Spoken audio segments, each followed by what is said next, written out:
Bienvenidos a Voces en Movimiento, el podcast de la Asociación de Robótica Móvil Española, donde exploramos el presente y el futuro de la robótica móvil. A través de entrevistas con expertos, análisis de tendencia y debates sobre innovación, profundizaremos en el impacto de esta tecnología en la industria, la economía y la sociedad. Bienvenidos a un nuevo episodio del podcast de ARME. En este episodio vamos a hablar de un tema muy importante para nuestro país, porque por sus propias características tiene o va a tener un gran impacto, la robótica móvil de nicho. Y para ello no estoy sola, me acompañan dos invitados de excepción. Víctor Izquierdo, ingeniero de aplicaciones de robótica móvil en Pramac, empresa global de origen italiano conocida por la producción de generadores, sistemas de almacenamiento de energías y equipos de manipulación de materiales. A través de su división Lifter Mobile Robotics, ofrecen soluciones avanzadas en robótica móvil para diversos sectores logísticos e industriales, destacándose por su enfoque en la sostenibilidad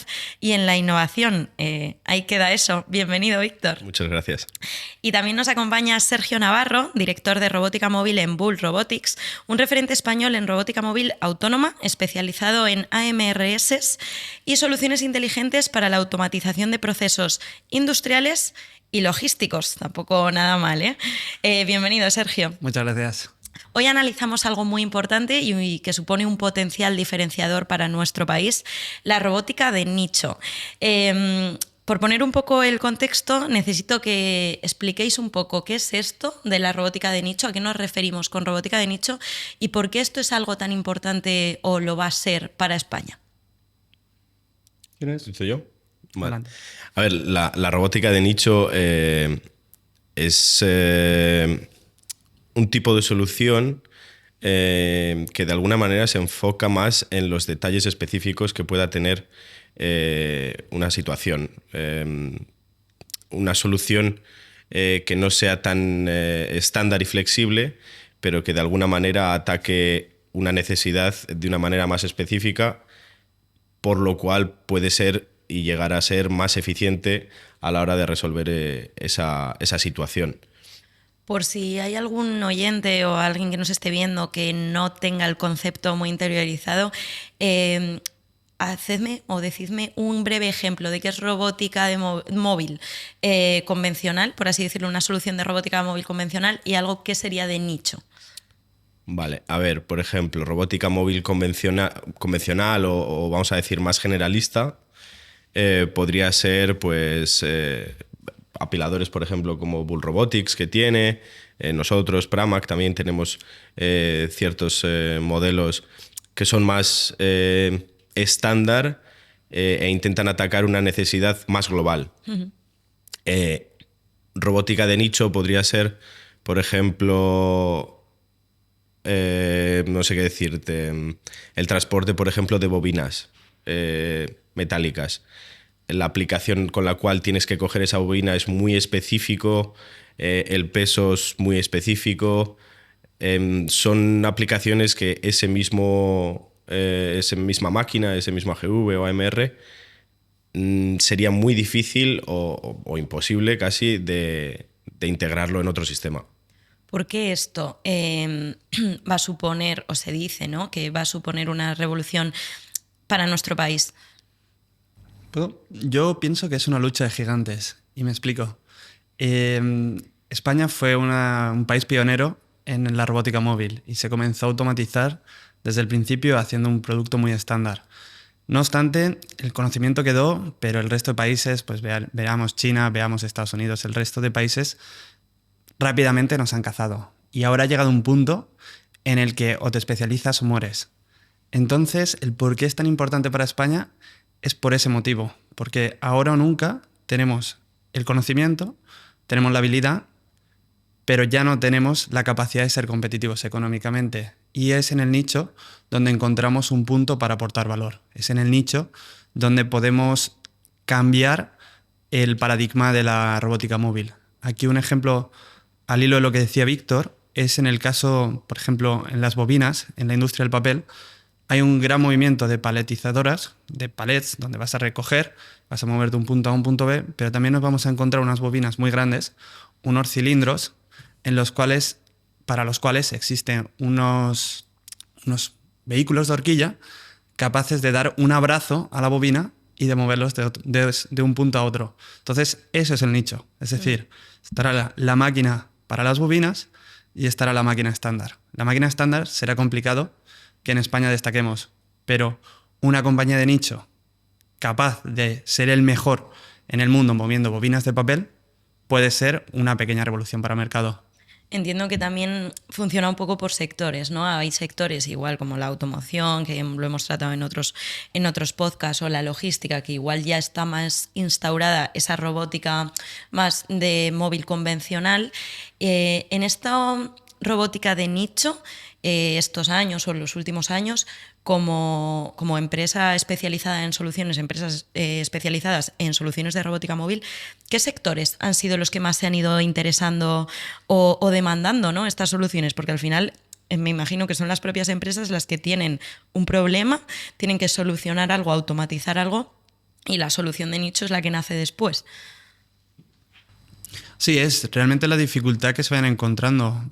A la pregunta que lanzas, creo que hay 2 puntos. Víctor, ¿tú ves alguna industria que huya de los AGVs hoy por hoy? No que huyas. Siempre tienes pues industrias que son más conservativas por la mentalidad que tienen históricamente, otras que son más avanzadas a la hora de tomar riesgos, que no son riesgos, sino a la hora de hacer inversiones o dar ese paso para intentar adelantar de alguna manera pues, a un competidor o otro tipo de fabricantes, pero no veo ninguna industria que digas son reacios a la hora de automatizar, porque desde mi punto de vista, al fin y al cabo, lo analizas y dices, si soy reacio a esto, soy reacio a mejorar, a poder ser más competitivo, como decía Sergio, en un futuro, poder dar un mejor servicio a mi cliente. Hay diferentes aspectos, por eso no creo que haya ninguna Reacia mercado. no, pero igual sectores que ahora están pues animándose más a automatizar, o que por sus propias características de empresa pues requieran eso, unas soluciones un poco más especiales que simplemente como el transporte de mercancías. ¿Qué nuevos sectores os están demandando soluciones? Sí, pues te puedes encontrar, por ejemplo, los aeropuertos, te puedes encontrar un tipo de movimiento muy diferente al que se ha visto anteriormente, o sea, con una incertidumbre mayor, donde los avances tecnológicos te ayudan a poder moverte y poder esquivar cada una de la complejidad que tienen los pasos. Desde la otra empresa de mi grupo se hizo el propio Estadio Bernabéu, el césped que se está moviendo con robótica, que funciona por debajo del campo de juego. A cierto punto podríamos controlar los goles de Mbappé. Y es algo que cada vez más, pues eso, una ingeniería que quiere revolucionar el concepto de un estadio y utiliza robótica de nicho. Entonces, a la pregunta de las industrias, no creo que exista. Es decir, creo que es aplicativo sino industrias. Y hay patrones de movimiento y no solo procesos. Y al fin y al cabo, la estándar va a ser un movimiento de palet, la de nicho va a ser un movimiento mucho más específico. Y cada industria muchas veces va a tener un movimiento específico en su planta. Obviamente, antes hablaba del papel, vamos a encontrarnos la industria pesada donde vas a necesitar una AGV de gran tonelaje. Uh-huh. Vamos a encontrarnos en Pharma y vas a tener que tener una zona limpia y vas a tener que tener una AGV de acero inoxidable. Vamos a encontrarnos en las propias fábricas de cerveza donde lo que existe es mucho líquido. Y aquí no hablamos de una AGV ni de un robot totalmente revolucionario, sino que hablamos de simplemente tomar las medidas para que esa AGV pueda funcionar ahí. Eso es nicho. Ese nicho es conocer. No solo es nicho en la innovación, es nicho en la especialización del aplicativo. Uh-huh. Entonces, sería un buen trabajo de ser especialista de fábricas de cerveza. Pero sí, al fin y al cabo, tú te vas a encontrar una casuística muy específica. Y está en el nicho, en ser conocido por saber hacer eso bien. Sí, en atacar de una manera más directa la necesidad que el cliente tiene. Por ejemplo, los ejemplos que estaba diciendo Sergio son los que te puedes encontrar a diario es una fábrica de cerveza que necesita, por ejemplo, un apilador, pero ese apilador tiene que tener características específicas para poder trabajar en una fábrica. Por ejemplo, te vas a encontrar cristal en el suelo porque se caen las cervezas de vez en cuando, aunque es un pecado. Pero se rompe, hay cristal, hay líquido, entonces la máquina tiene que ser capaz de pasar por encima del líquido, que no resbale, que no le afecte a los componentes internos de la máquina. Hay diferentes aspectos, la parte en alimentación o farma, que pueda entrar en una sala blanca. Entonces si tú miras la máquina, conceptualmente dices, bueno, pues la función que está haciendo es lo mismo, pero el nicho es porque tiene detalles o especificaciones esa máquina que, por ejemplo, en otro sector no es que no les sirva, sino que no te las valorarían de la misma manera, porque al que mueve papel, que la máquina pueda soportar líquidos porque se le puede caer encima líquidos, o que tenga que entrar en una sala blanca, pues no va a valorar esas características y por lo tanto pues va a ser un producto que pues igual no le interesa. No es que no le interese la operativa de automatización. Así que igual no es tan rentable, ¿no? Entiendo que estas soluciones a mayores de la complejidad que tiene el propio desarrollo, que vosotros en vuestras empresas como desarrolladores, como fabricantes también o como integradores tengáis ese talento que lo pueda tan específico. Entiendo que hay también aquí un problema, no sé si burocrático o de normativa con la robótica y sobre todo con la robótica de nicho. No sé, en tema de regulaciones, tema de normativa, si esto ha avanzado, está avanzando para que estas soluciones sean más fáciles de implantar.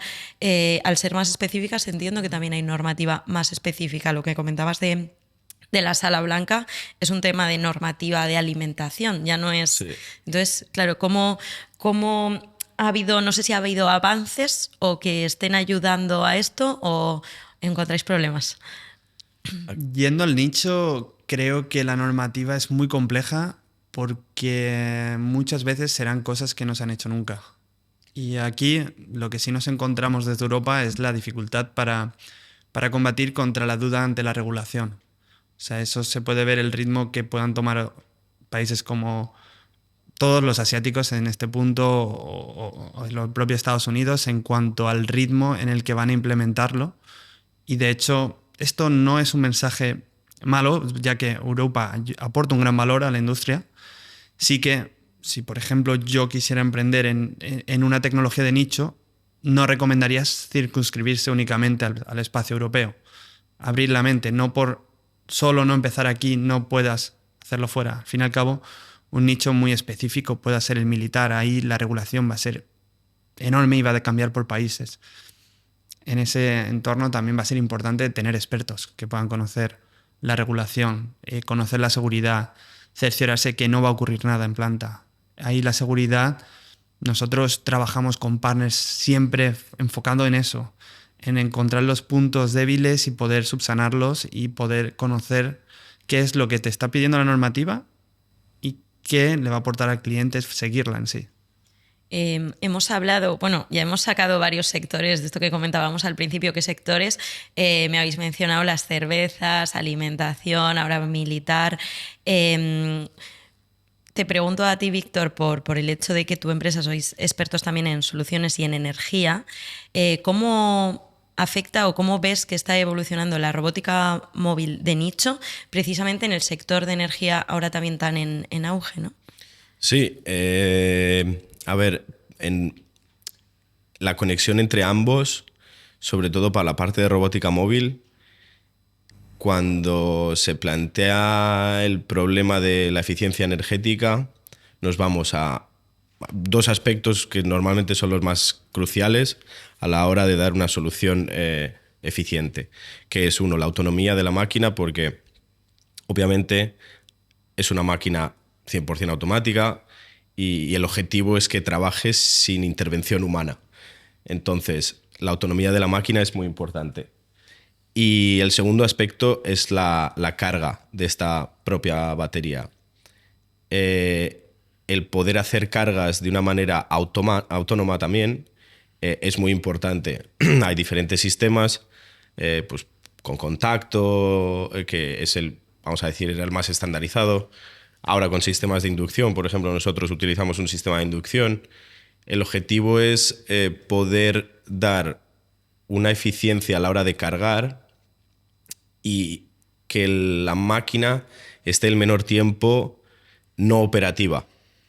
Porque de esa manera el servicio y la eficiencia que le está haciendo la máquina al cliente es, vamos a decir, lo más cercano al 100%. 100% es imposible porque ninguna solución te da el 100% de eficiencia, pero el objetivo es acercarte lo máximo a que no haya paradas, que la máquina pueda estar trabajando el 100%. Hoy en día, por ejemplo, cuando haces las cargas, aunque sean automáticas, ellas solas, la máquina está parada. Nosotros que trabajamos también muy de la mano con proveedores de baterías, etcétera, ellos lo que intentan es desarrollar tecnologías para el BMS, que es el Battery Management System, para que sean más eficientes los consumos de las propias baterías, los ciclos sean más largos e incluso pues, que haya sistemas de inducción por carga, pero continuos, a lo largo de lo que sería una fábrica. Entonces, teóricamente, la máquina no tendría que parar nunca. A medida que se va moviendo, va cargando, y eso obviamente aumentaría mucho la eficiencia de lo que es el robot. El tema de la carga, ¿no? Es un desafío. Entonces, en el hecho de desarrollar, bueno, o es ahí un pequeño hándicap. Otros desafíos, ¿a qué retos o a qué desafíos se enfrenta la robótica móvil de nicho? O actualmente, ¿cuáles son los, no problemas, pero sí, los retos esos, ¿no? El tema de la carga que has comentado, ¿algún otro? Normalmente, cuando hablamos de la capacidad de la batería, está directamente relacionado con el espacio. Normalmente, los productos de nicho también suelen tener dimensiones muy específicas, porque igual tienes que entrar en una zona que es muy limitante, entonces te vas a dimensiones también igual muy pequeñas o muy estrechas. Son dimensiones, vamos a decir, no estándar. Entonces, cuando la máquina tiene dimensiones, vamos a llamar extrañas o diferentes a lo que normalmente puedan tener, la batería también no puede ser estándar. Entonces ahí es un buen rompecabezas para poder dar la mayor capacidad que pueda tener la batería, pero sin que te ocupe la mitad de la batería de la máquina, perdón, porque dentro hay que meter más componentes, no solo la batería. Quizás, Víctor, climatologías adversas. También, por ejemplo, ocurre, sobre todo en el sector de alimentación, las cámaras frigoríficas, pues a veces simplemente tienes que entrar y salir, que bueno, puedes tener efectos de condensación, pero no pasaría nada. Pero el tener que estar trabajando en temperaturas por debajo de 0 grados, pues normalmente las baterías de litio pues no les suele gustar el frío. Tampoco lo que haga mucho calor. Entonces, si por ejemplo nosotros que tenemos la fábrica en Murcia, en verano pues hace normalmente mucho calor, y el frío, o sea, por eso, situaciones extremas de temperatura tampoco son muy complicadas. A veces tienes que poner una batería que tenga un calefactor, vamos a llamarlo de manera sencilla, para que cuando se arranque en invierno, en zonas en las que las temperaturas son bajo cero, lo que hace es calentar un poco la batería antes de arrancarla. O sea, hay... Y hay un aspecto que no habéis mencionado, y si me equivoco, obviamente me decís, pero entiendo que también desde la robótica de nicho es un reto, bueno, porque es un reto en la robótica en general, la interoperabilidad. Entiendo que en la robótica de nicho, con esas soluciones tan específicas o más adaptadas a resolver un proceso pues inusual, digamos, aquí también se plantea un reto. ¿Cómo trabajáis o qué estáis trabajando actualmente desde vuestras empresas y en el sector para solventar esto? Pues al fin y al cabo, la robótica de nicho, como decía antes, muchas veces va a ser un complemento para el resto de robótica.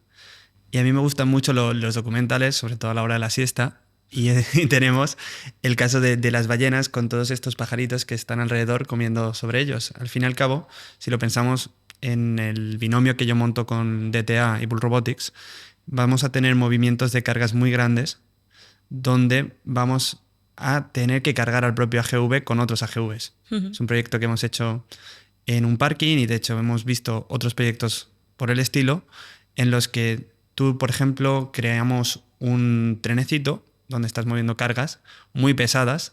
Entonces, ese es el AGV de nicho, las cargas pesadas, pero tienes que cargar contenedores sobre él. Aquí está la carga o el aplicativo estándar. Entonces, cuando hacemos ambos, ya la solución se convierte en nicho y en la interoperabilidad es muy importante los sistemas de navegación que utilicen. En eso, a su vez, también está el propio integrador, cuál sea el aplicativo que haga y qué tan bien conozca el software tanto de cliente como de la solución de nicho como la otra, y referenciando todo esto a la tendencia que tiene mercado, es una apertura completa. Es decir, nosotros utilizamos uno de los softwares más intuitivos de mercado por ese sentido. Queremos que lo entienda la gente. Queremos compartir conocimiento y queremos que el resto pueda integrarse con nosotros. Al fin y al cabo, quien ponga demasiadas barreras de entrada está abocado a desaparecer. Y eso creo que es la tendencia de la industria. Sí, siguiendo el último punto que ha dicho, es cierto. O sea, cuantas más barreras pongas, para todos lo suyo es lo mejor. O sea, claro. No hace falta que no, pues lo mío es mejor que lo tuyo. Bueno, al final todos los productos han nacido por un motivo. O sea, alguien ha tenido una visión de que puede haber una necesidad, entonces ese producto es el mejor para cubrir la necesidad para la que se ha creado. Pero hoy en día esos productos es muy difícil o muy raro que haya una empresa que tenga el monopolio en un cliente, en el sentido... Primero porque ninguna empresa es capaz de proporcionar el 100% de las necesidades que tengas. O hay muy pocas que puedan darte el 100% de las necesidades que tengas. Entonces el cliente, por naturaleza, se ve obligado a buscar las soluciones con diferentes proveedores. Esos proveedores tienen que tener la capacidad de interactuar entre ellos. Porque el que no la tenga automáticamente se elimina él solo, porque si yo no puedo trabajar en equipo, por muy bien que sea mi producto, por muy bueno que sea para hacer esta operación, no va a poder comunicarse con el resto, entonces tendré que buscar otro. Por eso la interoperabilidad es muy importante y cada vez se le da más importancia. En Europa, por ejemplo, se habla del protocolo VDA 50-50, pero pues en Estados Unidos tienen otro protocolo, en Asia tienen otro.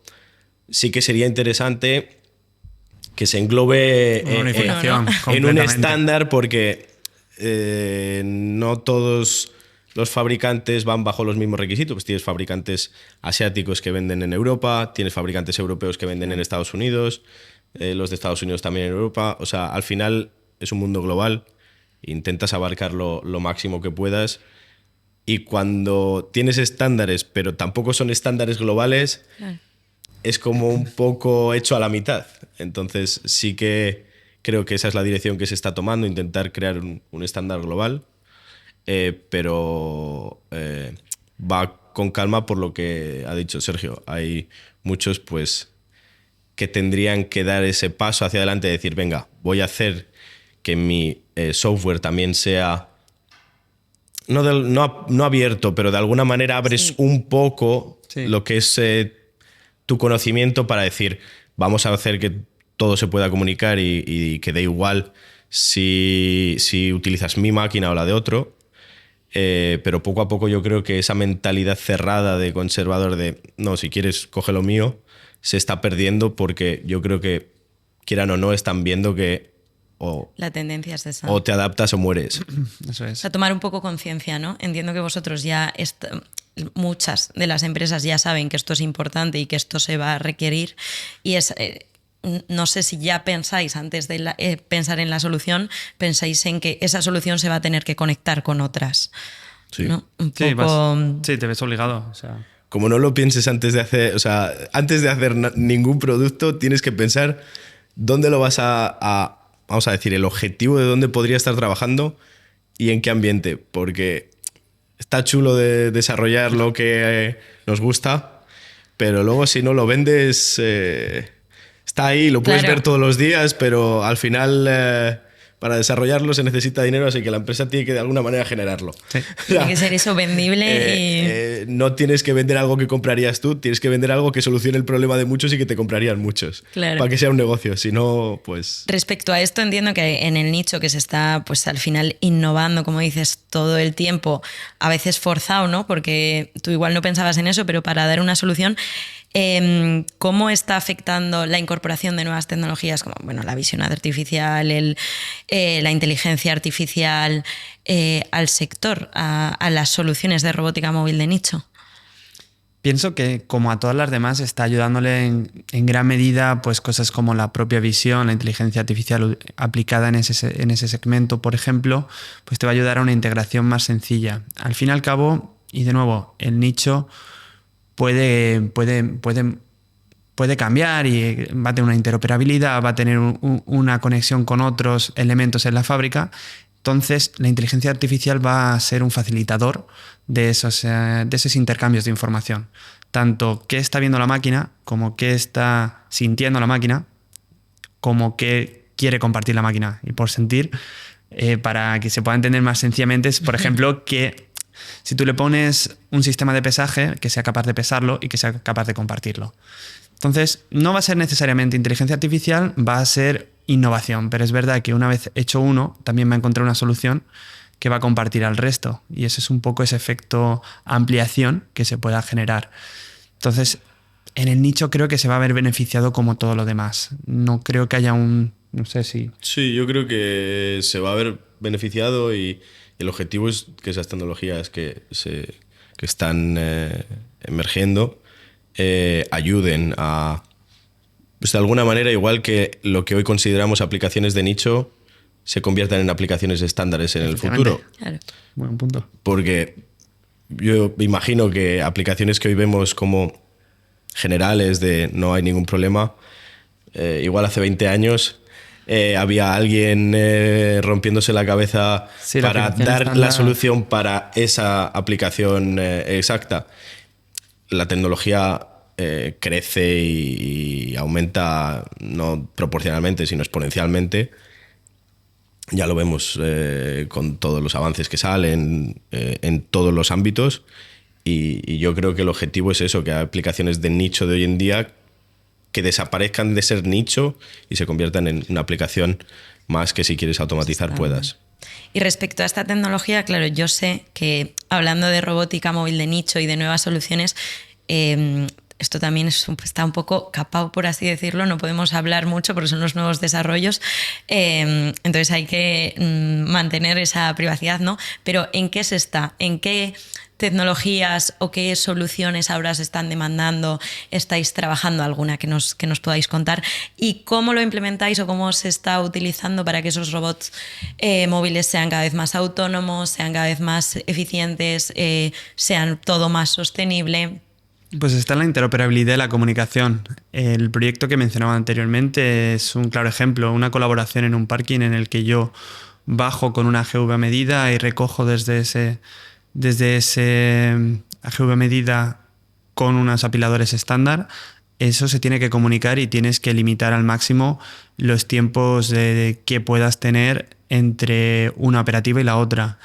Otros ejemplos pues, que puedan haber miles, o sea, en el segmento militar pues vas a encontrarte almacenes, pero también vas a encontrarte, de hecho, robótica móvil de seguridad, que no la hemos mencionado hasta ahora, pero es un nicho muy potente y que además Arme tiene varias compañías enfocadas potentemente en ello. Es un nicho que confía muchísimo en la inteligencia artificial, en la innovación, y creo que es que solo va a ir a más. Luego soluciones en la nube. De hecho, aquí un muy buen ejemplo de cosas que se están aplicando y el nicho se puede ver beneficiado, es la solución en la nube en cuanto a que sea replicable. Es decir, si tú, por ejemplo, trabajas en un astillero, que puedas trabajar, por decir España, en Ferrol y en Cádiz, pero por decir en el mundo, puedas ser en Houston y en Shenzhen. Y al fin y al cabo eso se puede ir replicando.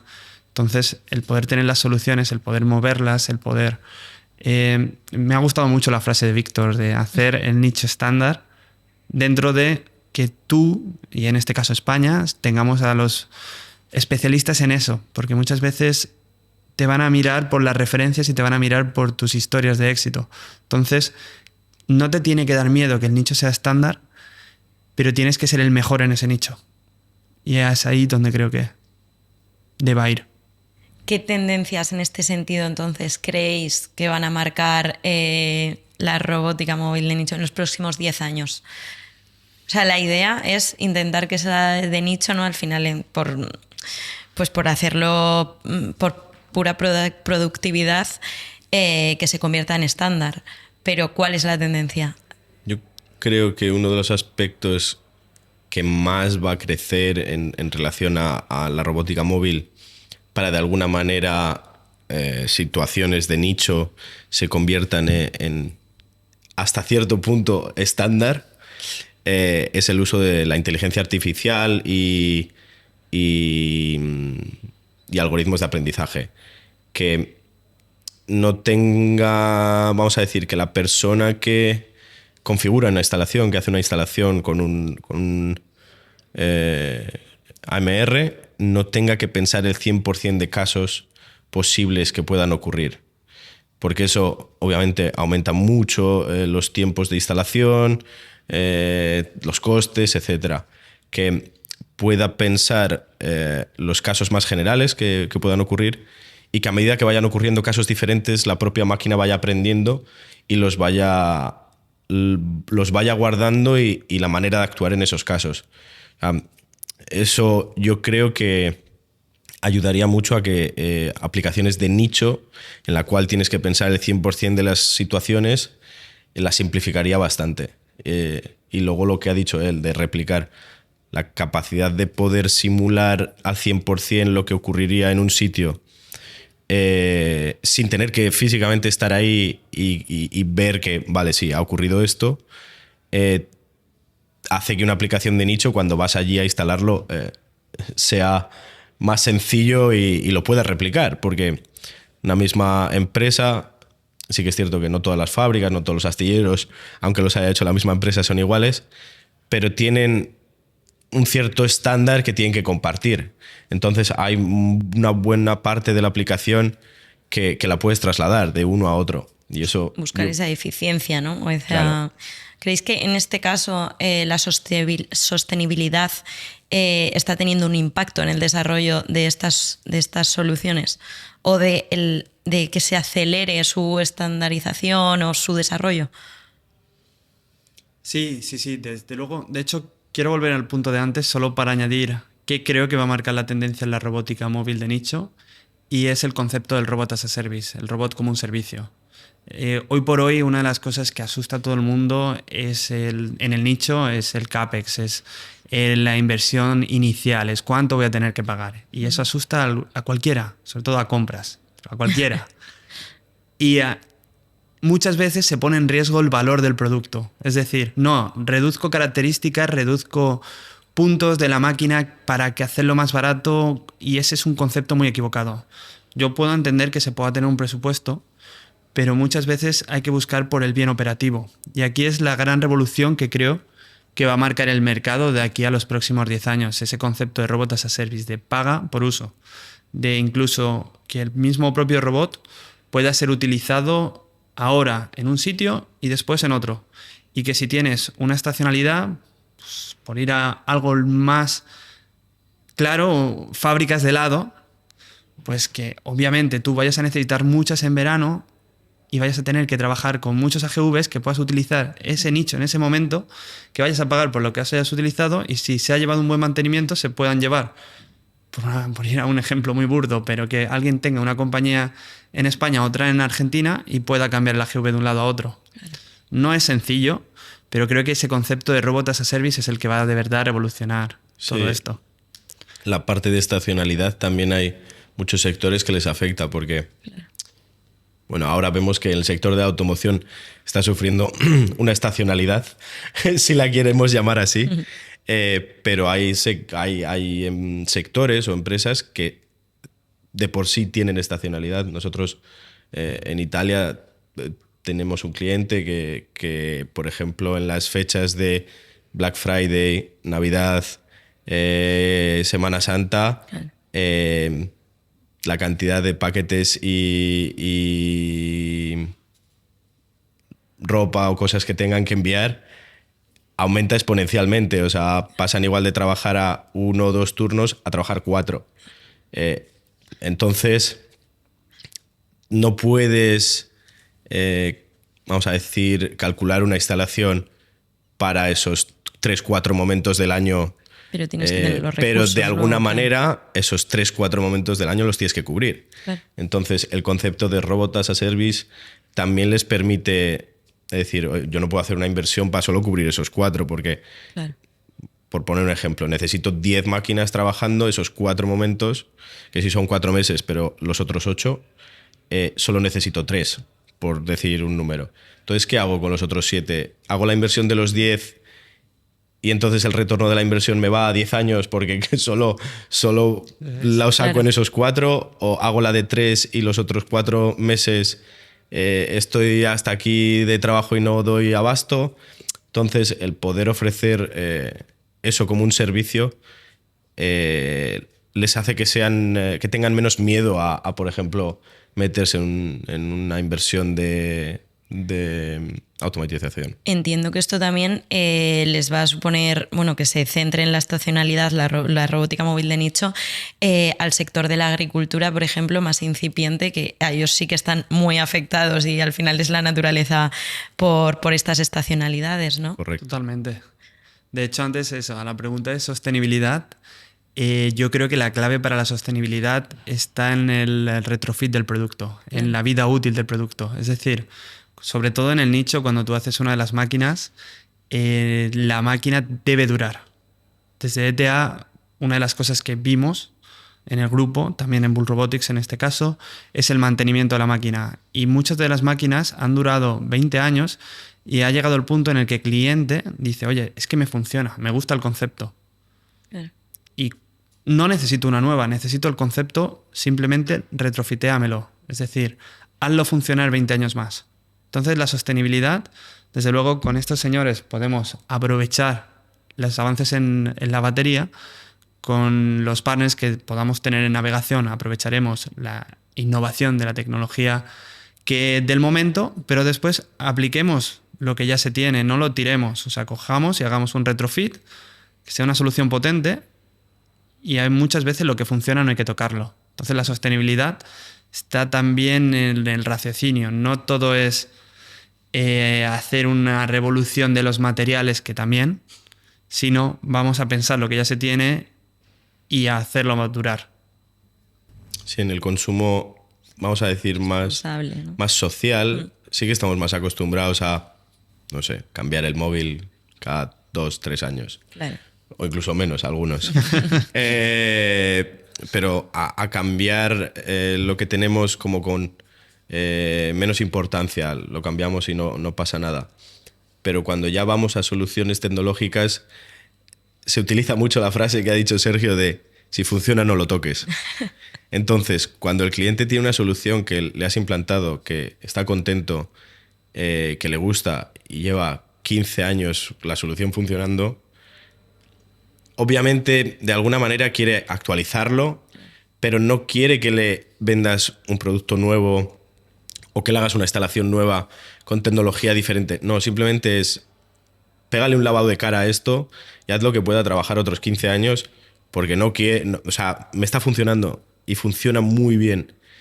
Si vas a hacer que mejore un poco más, lo vemos. Sí, no te dicen que sí nunca la primera idea.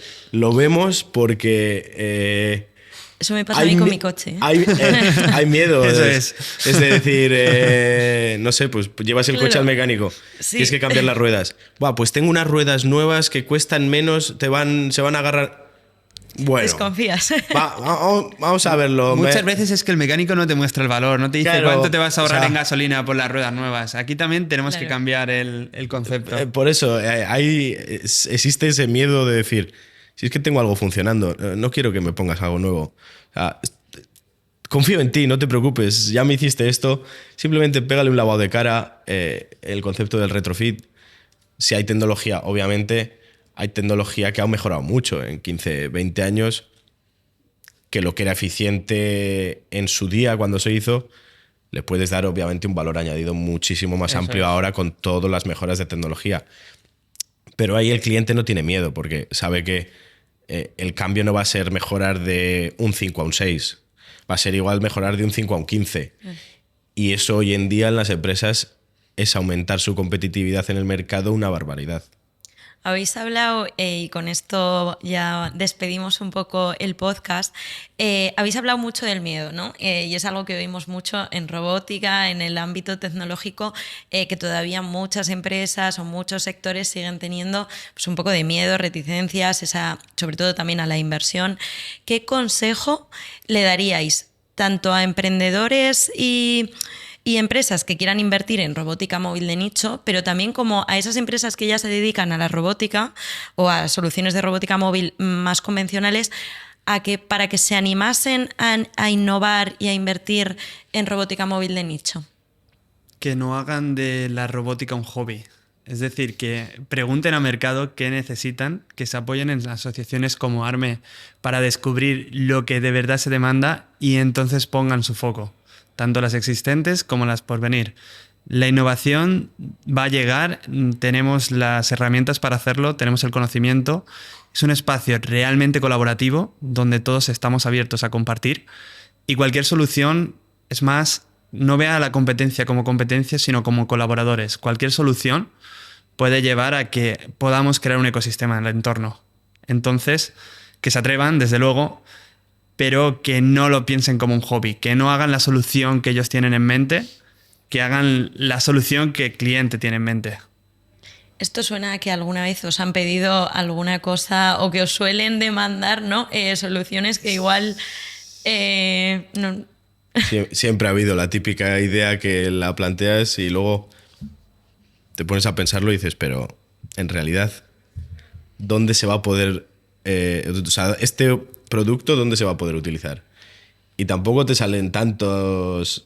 O sea, la manera es o tienes una fuerza sobrenatural sobre el mercado en la cual tú desarrollas un producto y eres capaz de empujárselo al mercado para que se adapte el mercado y lo utilicen, o te tienes que adaptar al mercado tú, ver qué necesita el mercado, lo analizas y, como bien ha dicho él, bajo colaboraciones, aquí en ARME, si nos miras desde fuera, pues habría muchos que dirían, hay competidores. Claro. Yo creo que tienes capacidad de aprender de todo el mundo, hasta de tu competencia, y muchas veces incluso pues colaborar, porque el objetivo es poder dar una solución. Claro. Así que las colaboraciones y entender el mercado. O sea, Formación. hacer lo que el mercado te necesite, no lo que quieras. Quitarnos un poco el miedo, ¿no? Y el formación, colaboración, tener esa mente igual abierta, que Sí. esto sí que destacamos en España precisamente por esas colaboraciones para lanzarnos también y ser competitivos en la robótica móvil de nicho fuera. Y preguntar, que muchas veces hay cosas que ya están desarrolladas, lo único que no está desarrollado es el aplicativo. O sea, Sí. la tecnología igual está desarrollada. Y investigando dices, pues esto igual se podría utilizar en esto otro. Y eso podría ser nicho. Sí, sí, sí. Pues muchísimas gracias. Con este consejo y esta reflexión final despedimos este capítulo del podcast de ARME. Os agradezco muchísimo, Sergio y Víctor, haber estado aquí, habernos acompañado y haberos atrevido, que no todo el mundo se atreve aquí. Yo sé que os saco un poco de vuestra zona de confort, de ingeniería, de diseño, soluciones y robótica móvil para que nos lo contéis, pero os lo agradezco y seguro que todos nuestros oyentes y los que nos están viendo también os agradecen toda esta información y conocimiento. Así que muchísimas gracias. Muchas gracias, un placer. Y a vosotros muchas gracias por estar ahí, por vernos y escucharnos. Nos vemos en el siguiente episodio. Producido por SuitePro, la agencia de marketing industrial, combinando estrategia y ejecución épica.